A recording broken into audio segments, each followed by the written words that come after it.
Atenção, esse podcast não é recomendado para pessoas sensíveis, pois pode conter a descrição de violência psicológica, física e sexual. Não diga que você não foi avisado. Continue agora por sua conta e risco. Nobody. I'm nobody. I'm a tramp, a bum, a hobo.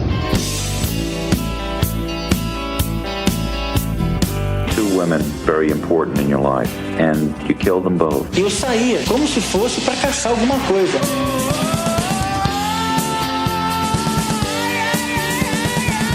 I got this fantasy. I started working out this fantasy online.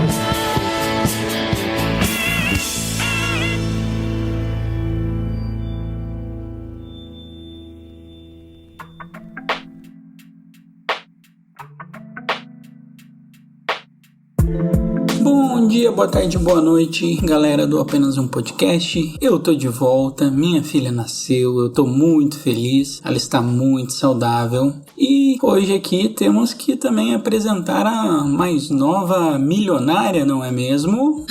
Milionária. Olha, gente, não é por nada não, mas se cada um de vocês, meus seguidores, me derem R$1, eu acho que daí eu me torno uma milionária aí financeiramente. Mas eu tô brincando, tá, gente? Não vamos fazer isso não. Pelo amor de Deus, senão eu vou ser cancelada falando que eu estou extorquindo o dinheiro dos meus seguidores. E como é ter 1 milhão de seguidores, Marisa? Tá feliz com a notícia? Ganhou plaquinha? Ganhou o boné do Super Mario lá?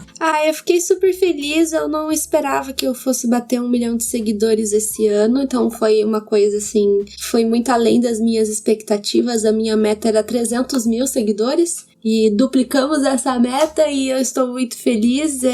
Sério, gente, muito obrigada. Eu sei que a maioria de vocês que escutam meu podcast me conhecem do TikTok e tal. A maioria de vocês vem de lá, então muito obrigada de verdade, obrigada também por sustentar esse podcast, porque além de eu ter batido 1 milhão de seguidores, a gente bateu a marca de 100 mil plays nesse podcast, e pra quem não sabe, isso é uma marca muito importante pra podcasts, então a gente tá muito feliz com essa notícia também, então tá sendo um final de ano muito agradável, né? Sim, a gente chegou a 100 mil, tivemos métricas muito legais no Spotify, vou até colocar algumas métricas que foram muito incríveis na nossa retrospectiva, principalmente a questão de terem 3.380 pessoas que têm a gente como podcast mais ouvido delas. É muita gente. Foi uma coisa que eu fiquei muito em choque. Eu não imaginei que ia ser tudo isso de pessoas. Foram as pessoas que estavam, né, no top 5. E isso é uma coisa que é só do Spotify, né? A gente não conseguiu ter acesso aos outros aplicativos, mas já mostrou uma coisa muito significativa. E pra dizer que o Spotify é apenas 40% ou 60% do nosso público. Então tem muito mais gente. A gente queria agradecer a todos que nos apoiaram, todos que nos ouviram. E a gente tá em 8º também no Spotify agora. Então a gente tá muito feliz. A gente só tem a agradecer, só tem acontecido coisas boas pra gente. Tá sendo um final de ano muito bom, né, Marisa?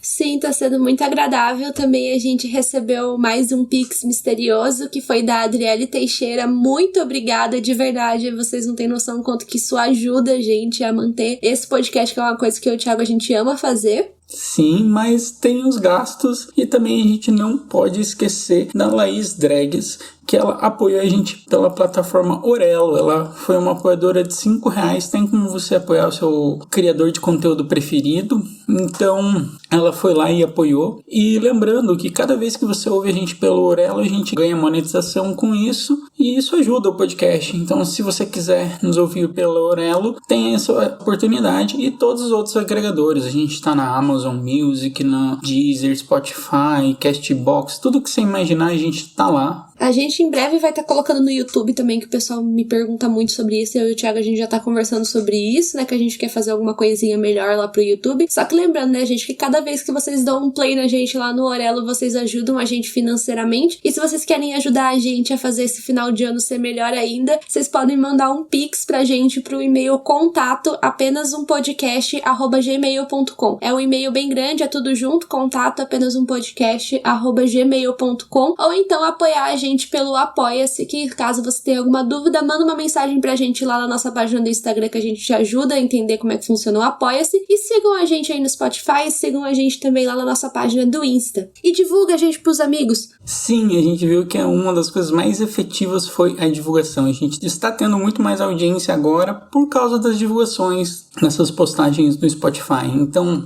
galera, vocês são o nosso bem mais valioso e vocês expandindo a palavra do Apenas um Podcast para os seus amigos ajuda bastante. Uma coisa de mim, uma vontade, eu não sei que vontade, era uma vontade de alguma coisa.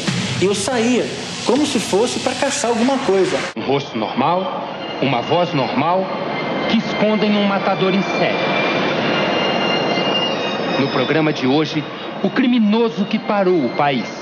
Francisco de Assis Pereira, o motoboy, o maníaco do parque. Bom, mas agora eu acho que a gente já falou demais, então a gente pode começar pelo que o Thiago chamou de o Ted Bundy brasileiro, que seria o caso do maníaco do parque. Vocês não têm noção há quanto tempo que a gente tá tentando fazer esse podcast e não saía, né, Thiago? Ai, eu fiquei gripado e aí a gente ficava tentando e não dava, mas agora a gente fez, vai ficar legal, eu tenho certeza. Vai ter muitos áudios da Rede Nacional de Televisão. Tem várias coisas interessantes nesse caso. A gente vai falar sobre o maníaco em si, a gente vai falar um pouco das tretas que ele teve com outro serial killer, né, Marisa?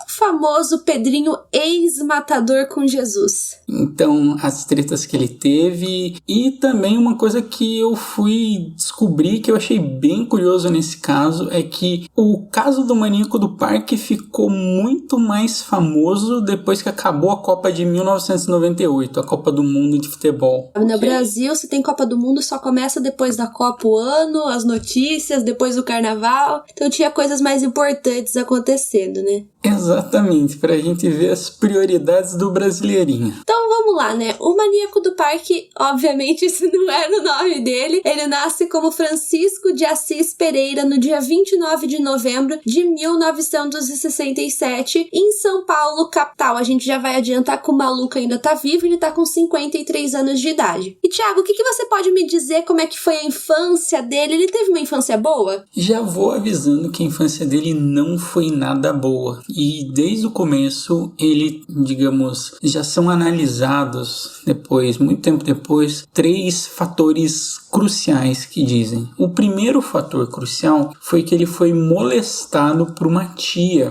materna e ele começou a ter uma fixação muito grande por seios nessa fase. Então, isso é uma coisa que a tia nega. A tia negou veementemente em vários jornais, em várias revistas. Também os pais dele chegaram a negar isso, mas é uma coisa que ele fala, que ele foi molestado. Outro ponto chave disso tudo foi que o pai do Francisco trabalhava num matadouro, né, Marisa? E como é que ele via isso? Como é que ele via o pai trabalhando? Bom, pelo que eu sei, era uma coisa que era meio que parte do cotidiano dele, ver esses bois sendo mortos e, praticamente, se eu não me engano, ficar muito próximo da casa dele. Então, meio que era uma coisa normal da vida dele, ver esses animais sendo abatidos. E, de acordo com uma análise que eu vi de um psiquiatra chamado Paulo Argratti Vasquez, isso é uma coisa que afeta muito uma pessoa que é muito nova. Ver esses animais sendo abatidos pode gerar um trauma muito grande na infância. Sim, e pelo que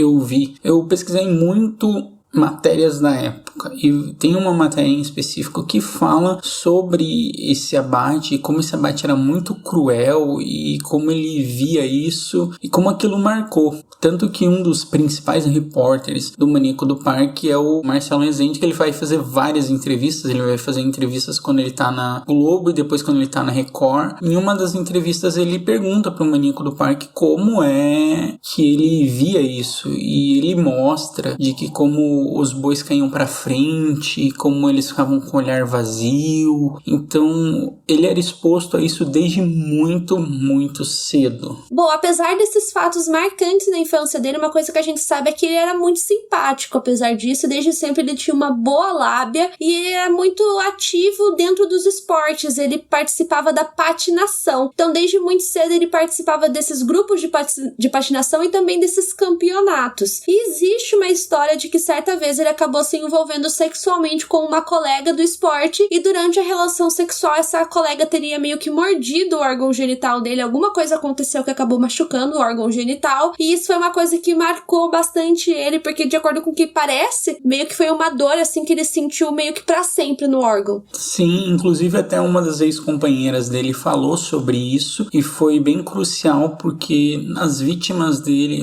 as sobreviventes, né, disseram que o indivíduo tinha essas dores, então foi um dos pontos chaves o depoimento de uma das ex-mulheres dele. E outra coisa que eu descobri nas pesquisas foi que ele participava de vários esportes, tinha ganhado medalha em patinação, mas que ele sofreu um acidente na patinação e ele teve quase o tímpano perfurado. Com isso, ele teve que fazer uma cirurgia e essa cirurgia causou uma reprovação dele na escola. Então a vida dele já não era muito fácil, o pai era meio andarilho também, como a gente sabe, várias dessas casas desestruturadas, o pai vai em vários empregos para tentar sobreviver e ele também acabou reprovando e muitas pessoas começam a especular, será que isso não pode ser uma das coisas que levou ele a ter essa psique de assassino? A gente não vai saber, mas foi uma das coisas que me marcou bastante na hora da pesquisa, esse acidente dele que causou até reprovação escolar.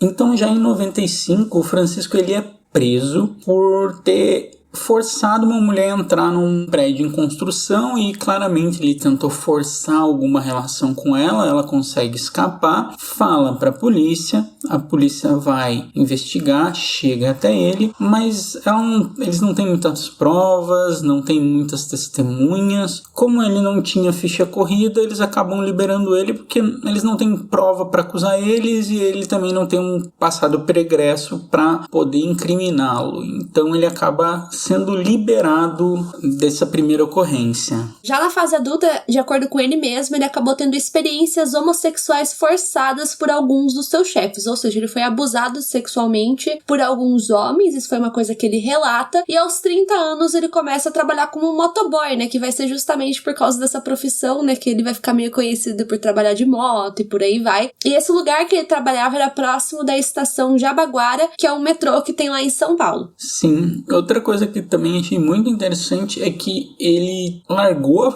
a escola e ao largar a escola ele meio que fez um supletivo para poder entrar no exército. E ele entrou no exército, só que foram pegar as fichas do exército dele e ele tinha muitas punições disciplinares. Então ele não era um bom militar, já começa por aí. E tem que ter essa estadia do exército na vida do serial killer, né? Ai, sempre, né? Eu fico chocada com essa informação. O pessoal da minha live, o pessoal que me acompanha já até tem certas informações de casos criminais que eles já até esperam. Eu já falo, gente, como é que vocês acham que foi a infância deles? Foi horrível, sim. Adivinha pra onde ele foi? Pro exército, é isso mesmo. Então, umas coisas assim que a gente nem se surpreende mais. É o bingo do serial killer, né? Tem umas coisas que são muito... Estão lá, né? Se a gente pesquisar muito, sempre estão lá. Mas diz que essa passagem no exército dele não foi nada lisonjeira e ele também não era muito habilidoso. Mas ele tinha uma lábia muito boa, né, Marisa? Ele conseguia atrair as meninas com a lábia dele. E qual que era a promessa que ele chegava a fazer para elas? Para que elas fossem com ele na moto, saíssem com ele andando... Então, às vezes, ele estacionava essa moto próximo de estações de metrô, onde, obviamente, passava várias pessoas. Então, ele se dizia que ele era um caça-talentos, ou seja, que ele trabalhava com uma agência de modelos e tal. E como ele era muito extrovertido, ele tinha essa habilidade, assim, de convencer as pessoas, as mulheres acabavam acreditando que ele, de fato, era um caçador de talentos, que elas tinham um potencial para ser modelo. Ele também oferecia ensaios fotográficos, falando que ele era fotógrafo. Outra coisa clássica também, né? Teve até um caso que eu contei lá no meu canal do YouTube, YouTube que o serial killer fazia exatamente a mesma coisa, daí o pessoal falou, nossa, parece o Maníaco do Parque. Gente, ó, cuidado com esse tipo de coisa, de verdade. Até hoje, se é uma treta de dar golpe financeiro, tem que tomar muito cuidado com esse negócio de agência de modelo. Sim, ele sempre pegava meninas mais vulnerabilizadas, até pessoas que estavam meio pra baixo, sabe? Uma vibe Charles Manson. Sim, o Maníaco do Parque tem muito disso, sabe? De ter várias coisas. É por isso que ele ficou tão famoso. A mídia fez uma cobertura tão grande, porque é São Paulo, a cidade com mais população no Brasil, o estado com maior população. Então, ele faz várias coisas que a gente vê, tipo, nossa, isso é parecido com tal serial killer, isso é parecido com tal serial killer, porque aí tá uma das coisas chaves. Ele era metódico. O Maníaco do Parque não era um cara por impulso. Ele esperava, ele tinha aquela questão de esperar as vítimas, de escolher as vítimas. Ele não fazia tudo por impulso. Tem muito serial killer que é por impulso, né, Marisa? Mas a gente vê que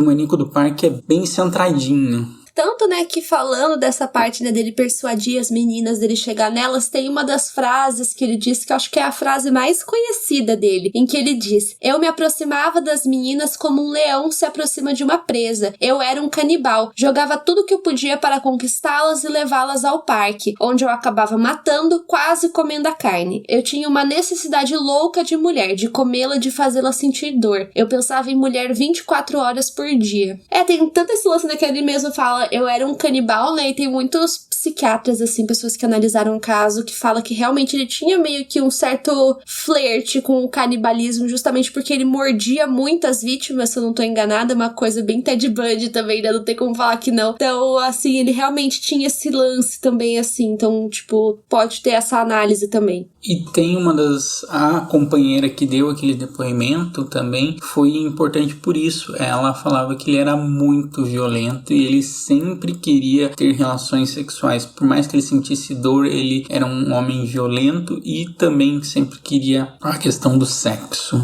Então, lá por volta de 1998, começam a ter várias denúncias de violência sexual e começa a rolar uns desaparecimentos na Grande São Paulo. E o responsável era o Francisco. Mas onde apareceram os corpos e como essas vítimas foram aparecendo? Então, todas as vítimas, elas eram encontradas no mesmo local, que era o Parque do Estado, que é um parque, eu não conheço, né, porque eu só fui pra São Paulo uma vez, mas pelo que eu percebi, é um lugar que tem bastante mata atlântica, tem bastante área arborizada, e todos esses ataques, os corpos que eram encontrados, as vítimas que sobreviveram, todas elas relataram que esses ataques aconteciam justamente no Parque do Estado. E caso vocês não tenham percebido, vai ser justamente por isso que ele vai ficar conhecido como Maníaco do Parque. E também tem uma questão que ele era... Esse Parque do Estado é divisa de São Paulo e Diadema, e ele era de Santo André. Então ele pegou também aquela grande e conhecida divisa de estados. Esse Parque do Estado, para quem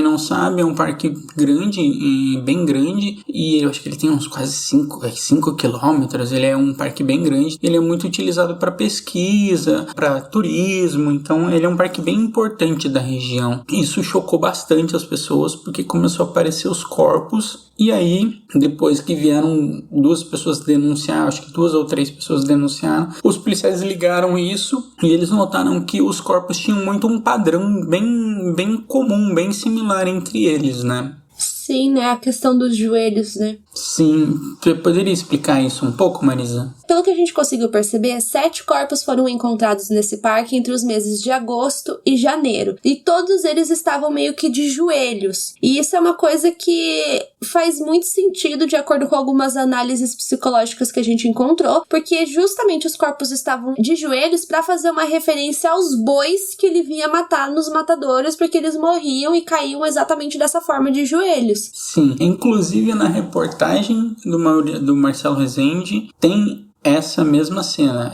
O Marcelo pergunta como é que era Francisco, e ele mostra, ele cai de joelhos, assim, ele tá e ele cai de joelhos, e é como as vítimas deles estavam, sabe? Ele pergunta de como era o matadouro e ele faz isso. Eu vou te dizer que essa parte é bem sinistra. Nossa, estudando sobre o caso, sabendo sobre as coisas que aconteceram, essa parte é uma parte bem intensa, assim, que você vê e fica tipo... E o modus operandi dele, além de levar as meninas pro parque, agredir elas, estuprar elas, ele sempre levava numa pochete, que é coisa muito dos anos 80, anos 90, né? Ele levava dentro dessa pochete uma corda de varal, e aí ele asfixiava as vítimas com essa corda. E como se dá a captura do maníaco do parque, Marisa? Então, né, como a gente mencionou antes, algumas mulheres conseguem, felizmente, sobreviver, né? E com base no depoimento dessas 3 mulheres, foi feito um retrato falado, que, na minha opinião, é um dos retratos falados mais parecidos que eu já vi, porque a gente tem cada retrato falado horroroso. Eu achei que o do maníaco do parque, assim, dava pra reconhecer, até porque ele tinha uma cicatriz no rosto, e essa cicatriz foi evidenciada no retrato falado. E os 3 retratos falados mostraram isso, né? Foi, tipo, eles foram muito parecidos entre si. Sim, e esse retrato falado começou a ser espalhado pela cidade de São Paulo, e por conta disso houve um telefonema anônimo aonde informava as autoridades que esse cara, o tal do maníaco do parque, trabalhava em uma empresa de transporte no Brás, que é um bairro que tem lá em São Paulo. Também teve uma mulher que ela viu essa abordagem desse suposto caça-talentos e que ele abordava para aquelas sessões de fotos, e o maníaco do parque também, o Francisco, era muito, digamos, inteligente, porque ele queria dar um ar de confiabilidade para o que ele estava falando. Ele também tinha cartões de, como se ele fosse um caça-talentos normal. E essa mulher ficou um pouco intrigada com isso, pegou um cartão, e quando ela viu que estavam rolando essas notícias de mortes de mulheres no Parque do Estado, ela também foi para a polícia, ela também fez uma denúncia. Então, com isso, foi se avolumando as evidências para a polícia, né? Sim, ela foi muito esperta. Sim, muito esperta. Tanto que teve, eu acho que uma prima da vítima que reconheceu a voz dele por causa de um material que tinha sobre ele patinando. Então, tipo, tinha algumas evidências sobre ele, e o cerco foi muito fácil, assim. Digamos, as evidências foram fáceis. Chegar até ele foi outros 500, né, Marisa? Exatamente. A polícia chega nessa empresa de transporte no dia 15 de julho de 1998. E lá os policiais acabaram descobrindo que o maníaco do parque trabalhava lá como motoboy, só que ele já havia desaparecido do local 3 dias antes. Só que lá eles tinham meio que espécie de armários, assim, para eles guardarem as coisas, e lá eles acabaram encontrando o documento de uma das vítimas. Era uma identidade parcialmente danificada de uma das vítimas, que é a Selma. Eles vão tentar ver quem é o Francisco, sabe? Além de todas as denúncias, eles vão atrás do histórico do Francisco. E eles descobrem um desaparecimento que está no nome dele, que foi registrado, que o pai da vítima registrou, falou que ele era o namorado dela e que tinha algumas suspeitas sobre o Francisco. E o nome dessa menina é Isadora Frankel. Ela estava desaparecida desde fevereiro.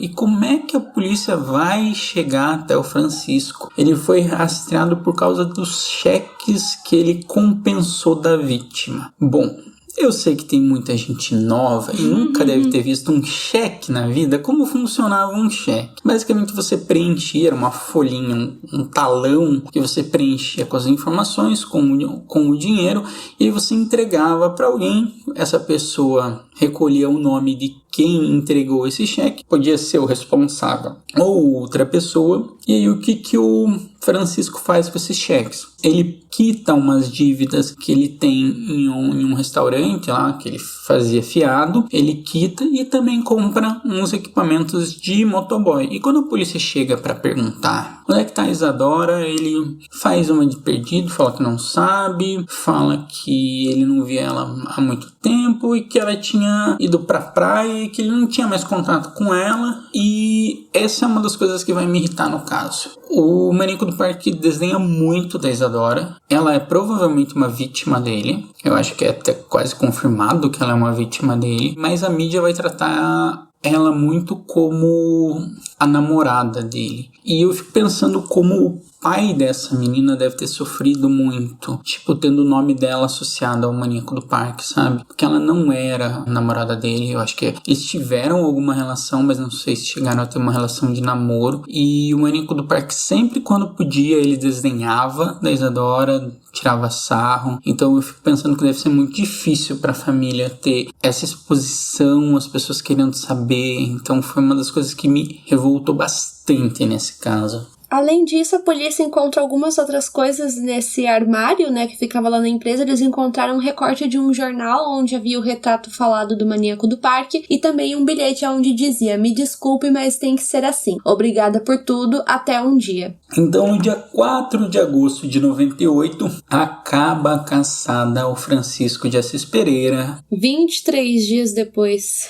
23 dias depois. E vamos para a parte chocante. O maníaco do parque, ele é encontrado no Rio Grande do Sul, em Itaqui. E ele fez um caminho muito longo para chegar lá. Ele, acho que foi para Argentina, ele atravessou fronteira, depois ele foi para o Paraguai e tal. E você vai pensar, não, o Francisco fez uma identidade falsa. Não, ele fez com a identidade original dele mesmo. Meu Deus. Para vocês verem como não tinha uma inteligência integrada para saber sobre isso. O cara passou nas fronteiras numa boa com a identidade original. O que acontece? Ele vai se hospedar com alguns pescadores que deram abrigo para ele. E diz que ele, digamos, tinha uma rotina bem normal. Ele ajudava os pescadores, ele ia para a igreja. Só que os pescadores começaram a achar meio estranho umas coisas que o Francisco fazia com as mulheres deles, uns olhares meio horripilantes, uns olhares que eles ficaram com uma pulguinha atrás da orelha. Eles foram inteligentes, né, Marisa? Isso se chama, sabe o quê? O que é? Fofoca. Exatamente. Que a pessoa que é fofoqueira, ela percebe o que acontece ao seu redor. Foi a mesma coisa que eu disse no caso da Marianne Cotton. A pessoa fica ligada. Porque aqui no Brasil, eu percebo que os casos criminais não duram tanto tempo quanto no exterior. Porque aqui sempre vai ter alguém que vai reparar na vida da outra pessoa, sabe? Então, eles foram muito espertos e foi um desses pescadores que acabou denunciando ele.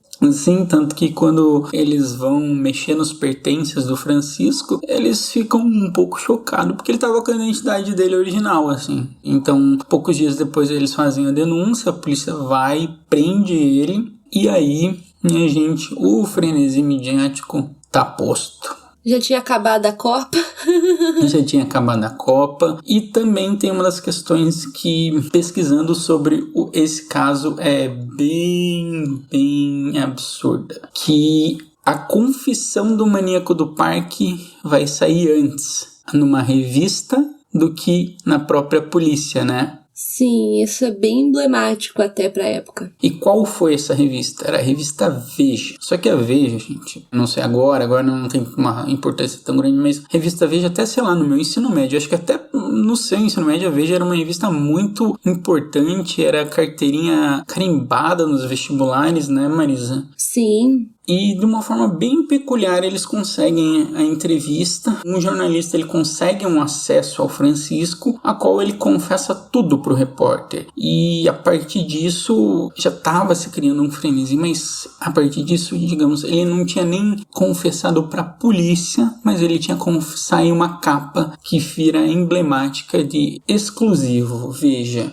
Francisco de Assis Pereira, o suspeito de ser o maníaco do parque, diz que matou 9 mulheres. Em letras garrafais tem "Fui eu" e a foto dele. Então essa é uma das questões que vai transformar o caso num caso nacional e até com repercussões mundiais sobre ele, né? Uma dos sobreviventes do maníaco do parque, uma das meninas que eu chamava Pitucha, teve muita sorte. Ela foi estrangulada por ele jogou ela numa vala comum e como ele já tinha acreditado que ela tinha sido morta, ela foi embora e inclusive ela chegou a levar a polícia nos locais e a vala era bem parecida com as outras vítimas. Então isso é bem chocante, né, Marisa? Foi bem emblemático isso tudo. O caso dele tem essas questões de a mídia tá muito presente e várias pessoas dizem que ele quis fazer isso, né? Ele quis dar esse depoimento, ele quis ser famoso. Sim, tem. Vocês conseguem achar no YouTube diversas entrevistas com ele. Ele era bastante fofoqueiro e adorava falar com a imprensa, né?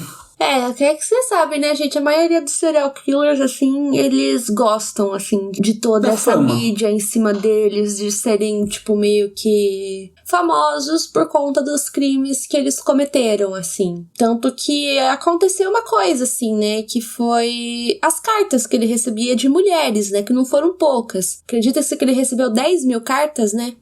Foi uma quantidade absurda, tipo, acho que só no primeiro ano foi mais de 1000 cartas de amor pra ele, sabe? Então é por isso que eu falo que tem um um quesinho de Ted Bundy nesse caso, de que as pessoas sabem o crime que aconteceu, toda a mídia fala sobre isso, mas várias mulheres vão atrás, sabe? Tipo, vão atrás. Eu até descobri que isso tem um nome, essa questão de gostar de um serial killer. Chama hibristofilia, retirada da Wikipédia aqui. Hibristofilia é uma parafilia em que a excitação sexual, facilitação e obtenção de orgasmos são sensíveis e dependem de estar com um parceiro conhecido por ter cometido um crime, como estupro, assassinato, assalto ou mão armada. Então, digamos, existe até um nome para isso, porque é uma coisa que acontece bastante. Tipo, se fosse só um caso isolado, mas não é, né, Marisa? Vários casos vai rolar isso. E é como a gente fala, é absurdo, né? Porque, tipo, se fossem essas mulheres lá, elas não seriam poupadas, desculpa, né? Sim, é muito curioso também, né, pensar que, acho que se eu não me engano aconteceu com o Francisco, né, mas eles se casam, assim, tipo, eu fico muito curiosa pra entender na cabeça deles mesmo, assim, tipo, qual que é a diferença delas pras vítimas, sabe, porque teve serial killer que era casado mesmo, assim, casado e matava mulheres, só uma coisa que eu tenho muita curiosidade, assim, pra poder entender qual que era a diferença que eles viam na cabeça. Eu acho que talvez seja pra ter uma família, assim, disfarçar perante a sociedade, mas eu acho isso muito curioso. E outra coisa que eu acho curiosa sobre o Maníaco do Parque é que ele era muito religioso, acreditem vocês ou não. Ele rezava meio que pedindo para que esses impulsos assassinos dentro dele sumissem, né? Ele pedia assim no terço, ele ficava rezando, só que não dava certo de acordo com ele. Sim, e outras coisas que diziam que ele tinha um instinto assassino, que ele tinha, vamos lá, um demônio dentro dele, que não era ele que fazia isso, era um demônio. E quanto mais ele matava, mais esse demônio se alimentava e queria matar mais. Então, ele também tem essa questão de, tipo, querer matar mais e mais e mais. Ele meio que nunca se responsabilizar por aquilo, parecia que ele tinha uma dupla personalidade, sabe? A personalidade que é o mal e a personalidade dele que é o bem, esse conflito bem e mal que rola na mente de alguns serial killers. Então, para um maníaco, é muito incrível, né, Marisa? Para o Maníaco do Parque confessar para um jornalista foi rapidinho, mas para confessar para os policiais ele tem 72 horas de interrogatório para que o Maníaco do Parque confirme que ele matou 10 mulheres. E uma coisa importante é que o número de vítimas é uma coisa muito incerta, né? Porque cada hora ele falava um número diferente. Pra TV ele falava um, pra polícia ele falava outro, aí pra outro canal ele falava um outro número de vítimas. Então é até meio difícil a gente trazer aqui pra vocês sobre essas vítimas, porque é uma coisa meio confusa, é até difícil de encontrar na internet. Não é que nem os casos gringos, assim, que a gente consegue achar sobre todas as vítimas. Sobre o do Maníaco do Parque, pelo menos quando eu procurei, eu não consegui achar quase nada. Tem se eu não me engano, são 5 vítimas confirmadas, que daí ele vai ter as primeiras acusações, né? Que ele, eu acho que pega 121 anos.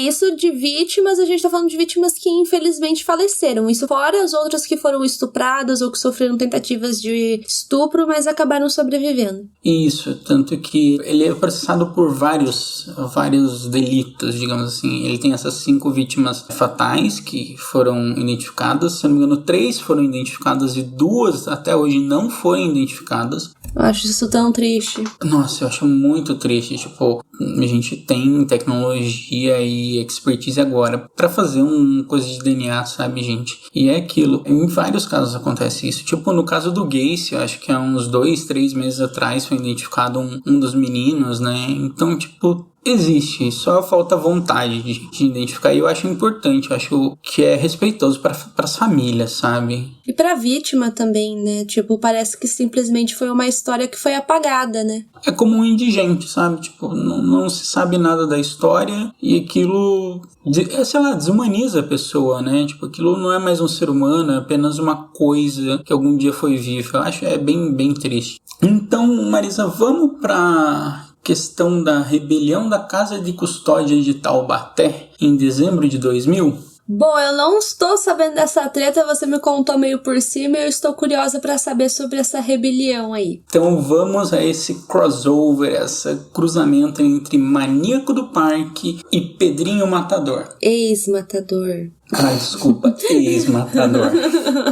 Ai, meu Deus. Então vamos lá. No dia 17 de dezembro de 2000, na festa de Natal do presídio, o grupo do PCC ele toma o controle da casa de custódia. Mas o que é o PCC? Explica aí pro pessoal que não sabe. Primeiro Comando da Capital. É uma facção criminosa muito conhecida em São Paulo. Eu acho que ela é de São Paulo e o Comando Vermelho é do Rio. E eu vou ser bem sincero que essa parte de facções criminosas eu não sou muito, mas o PCC é muito conhecido. Então é o primeiro Comando da Capital. E aí esses presos eles transformam a área rebelada em uma área de lazer. Eles distribuem comida, eles ficam com as mulheres que estavam no presídio, porque era dia de visita. A rebelião tem muito sangue envolvido, tem 9 vítimas. 3 delas têm a cabeça decepadas e usadas como bola de futebol. Então, digamos que isso pega muito mal na mídia. E o Francisco Assis Pereira, que era o maníaco do parque, ele foi confirmado como uma das vítimas da rebelião da Casa de Custódia de Taubaté. É uma das coisas que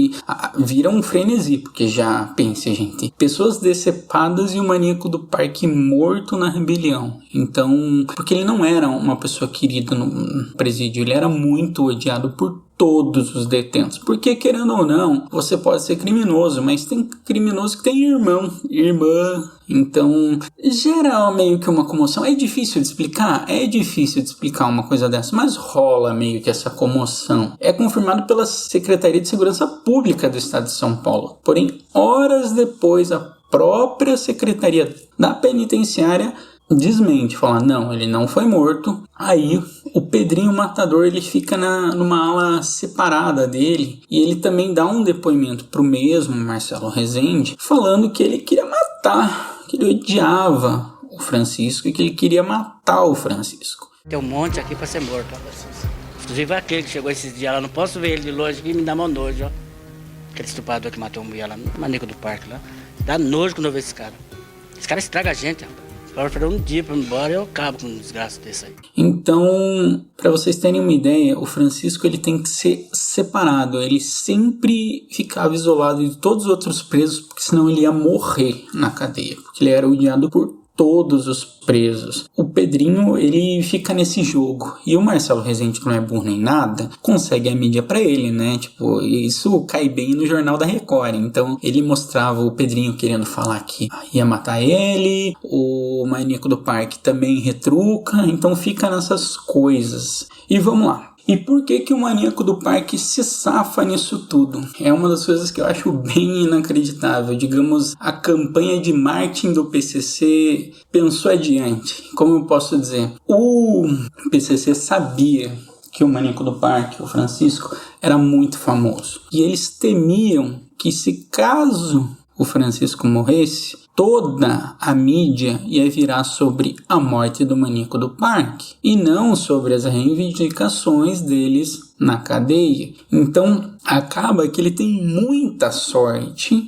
que o PCC decide não matar ele. Ele diz que não foi um consenso, assim, não foi uma coisa muito planejada, mas eles pensam, cara, se a gente matar esse maluco aqui, ele é muito famoso, vai virar a parte principal das matérias e a gente vai virar uma nota de rodapé. Mesmo que tenha tido 9 mortos, eles ainda achavam que a imprensa não ia dar importância para as reivindicações dele, e há relatos que ele teria ficado abraçado com a Bíblia o tempo inteiro e ele chegou a ser julgado num tribunal paralelo como culpado, mas ele se safou por causa dessa questão midiática. E o Pedrinho também não vai, digamos, ficar tranquilo nessa rebelião. Ele só se safa nisso tudo porque ele cumpria a tarefa de limpeza no pavilhão. Então, assim, ele virou um garoto de trancados dentro da cadeia, e ele acabou sendo poupado pelos integrantes do PCC, porque ele também tinha alguns enroscos com algumas pessoas da cadeia. Então, com o fim da rebelião, os líderes do PCC, eles foram transferidos, o maníaco do parque também é transferido para outra prisão, e eles vão para prisões de segurança máxima, e eu não sei se o maníaco vai, mas eles são transferidos. Então, essa questão da casa de custódia de Taubaté é bem hollywoodiana, né? Por assim dizer, Marisa. Uhum. Tipo, o Pedrinho, ele diz que ele se safou por causa disso, porque ele era um garoto de recados, porque ele tinha muitos odiados. E eu, assim, não vou falar, eu concordo com o PCC, mas eu acho que é uma ideia bem válida, que se eles tivessem matado, teria virado apenas sobre o maníaco do parque. Acho que a mídia não ia dar muita importância para eles ou para as reivindicações deles, né? Sim, acho que faz muito sentido pensar por esse lado, assim, porque realmente esse caso do maníaco do parque, ele é muito conhecido, tanto que qualquer coisinha que sai sobre o maníaco do parque já tá pra todo lugar até hoje. Sim. E na cadeia, o maníaco do parque, ele vai se casar. Ele se casou com uma senhora de 60 anos de idade, bem mais velha do que ele. Casa com uma pessoa bem mais velha. E ele tá previsto para ser liberado em 2028. Hoje ele cumpre pena em uma penitenciária para crimes sexuais em Itaí, São Paulo. Ele passa a maior parte do tempo sozinho, né? Ele pratica bordado de tapetes e de toalhas de banheiro. E eu acho engraçado quando você pesquisa qualquer coisa sobre o maníaco do parque hoje em dia, todas as matérias falam, porque ele tá obeso agora. Tipo, tá bom, não era uma informação muito relevante, mas obrigada. Exatamente, não é nada relevante. E eu vou aqui pegar, calma aí, que eu vou pegar um manual de diagnósticos e estatísticas de transtornos mentais que eu tenho, que era da minha namorada, e eu pedi pra ela trazer pra nossa casa, porque ele tem um transtorno de personalidade, digamos assim. Então, o maníaco do parque, ele tem um transtorno de personalidade antissocial, que é um padrão que ele não se encaixa na sociedade. Ele foi, digamos, clinicamente diagnosticado como transtorno de personalidade antissocial. Então, mais ou menos, o que tem a ver esse transtorno? Ele afeta muito as funções de percepção na sociedade. Uma das principais coisas que tem aqui é que eles têm muita dificuldade em entender a cultura com a qual eles estão envolvidos e a seguir as regras disso tudo, né? Tanto que tem alguns especialistas, assim, que eu vi, não são todos, tá, gente? Acho que é uma coisa, assim, que é meio dividida. Alguns especialistas dizem até que, inclusive, esse transtorno é a mesma coisa que psicopatia, só que alguns discordam. Então, a gente também não pode afirmar, mas tem essa coisa que fala que é só uma diferença de nomenclatura, assim, então tem esse lance. E eu vou até pesquisar, mas acho que maníaco é tipo uma outra condição. Mas é que aqui no Brasil o pessoal adora usar maníaco, né? É maníaco da cruz, maníaco do parque, tem um outro maníaco da bicicleta, maníaco de não sei o quê. O pessoal gosta aqui de usar a palavra maníaco. O que dizem que eu sou louco? Eu não sou louco. Um louco escreve, um louco fala, um louco anda tão bem de patins, um louco serve a pátria, um louco sabe andar de moto, mas o que eu posso dizer é que alguma coisa tem dentro de mim. Ruim. Horripilante. Então, né, como o Thiago disse, tá previsto que talvez ele seja solto em 2028, só que é muito interessante porque eu encontrei alguns psiquiatras falando que ele não tem condição psicológica de ser solto. E, tipo, alguns acham que ele pode, assim, continuar tendo as mesmas atitudes, outros acham que não, mas que psicologicamente falando ele não estaria preparado e nem recuperado para poder voltar a viver em sociedade. Mas é bem provável que em 2028 ele seja solto mesmo. Eu acho que ele vai cair no manicômio judiciário. Eu já expliquei aqui no podcast o que é um manicômio judiciário. Dá uma olhada lá no nosso episódio do Vampiro de Niterói. Eu falo sobre isso e eu acho que o que vai acontecer com ele é que os psicólogos não vão aprovar, ele não vai estar apto para sair, porque por mais que ele tenha cumprido os 30 anos de prisão, acho muito difícil ele passar. A pressão popular vai ser muito grande em cima disso e eu acho, sinceramente, que ele não tem condição de ficar em liberdade, né? E, gente, a gente entra naquelas questões também, né, de tipo, pessoas que são a favor ou não da prisão perpétua, né, tipo, em casos, quando a gente fala desses casos extremos, tem toda essa questão, assim, será que é justo ou não, tem toda essa questão também. Mas vamos ter que esperar até 2028 pra ver o que vai acontecer. Se vocês perguntassem pra mim, eu diria que ele vai ir pro manicômio judiciário e vai ficar o resto da vida lá. Bom, agora acho que tá na hora dos momentos 5 centavos. Momento 5 centavos! 5 centavos! Quer começar, Marisa? Acho que você pode começar, você que foi o dono desse podcast. Todos somos donos do podcast, Marisa, eu e você. Mas vamos lá. Então, vamos falar sobre esse caso, sobre a minha percepção desse caso. Hoje, inclusive, eu postei uma foto do Maníaco do Parque que aparece no Fantástico. Para vocês devem saber o que é o Fantástico, mas é o jornal de domingo mais popular da televisão brasileira e que tem uma influência nacional. E me irritou muito a semiótica disso tudo, a estética da foto, porque ele aparece, se vocês verem, é ele, e aí bem no olho tem como se fosse um feixe de luz, assim, pra dar aquele ar de, sabe, terror, de, sei lá, maníaco, olha como ele é obsessivo, e já não dá, é a primeira vez que a gente fala sobre isso, mas é muito, eu acho muito canalha por parte da mídia fazer isso, porque aí você transforma uma pessoa num monstro e você constrói essa questão do monstro, de como ele é horrível, e no final das contas a gente esquece que esse cara é um ser humano.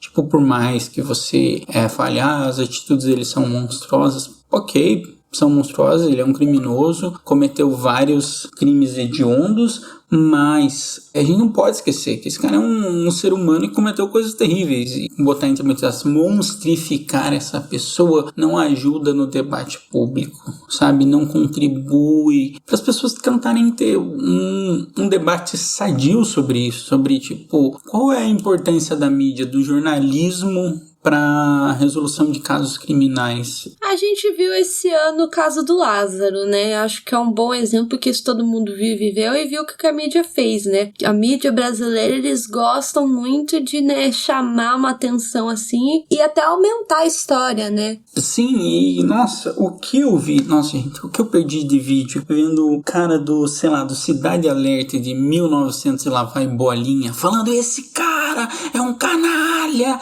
sabe, fazendo o maior drama e, tipo assim, não é drama, mas fazendo a maior espetacularização pra chamar atenção pro caso. E não é porque o cara se importa, é simplesmente pra manter a audiência, né, que esses caras desse tipo de programa fazem, né? Sim, e aí a gente perde debates importantes sobre segurança pública. Tipo, cara, o Parque do Estado é um parque onde tem pesquisa, onde tem turismo, onde, se não me engano, tem até um zoológico dentro do parque. Então é uma área de lazer. E, cara, é responsabilidade da segurança pública zelar pela saúde dos cidadãos. E, sabe, você não vê esse debate da segurança pública. Você vê o debate do, gente, ele tem que ter pena de morte ou não tem? Tá, mas e aí? Teve vítimas, o que a gente vai fazer para que isso não se repita? E em várias matérias que eu vi não tem isso, sabe? Isso é o que me frustra, isso é o que, digamos, lições não são aprendidas com isso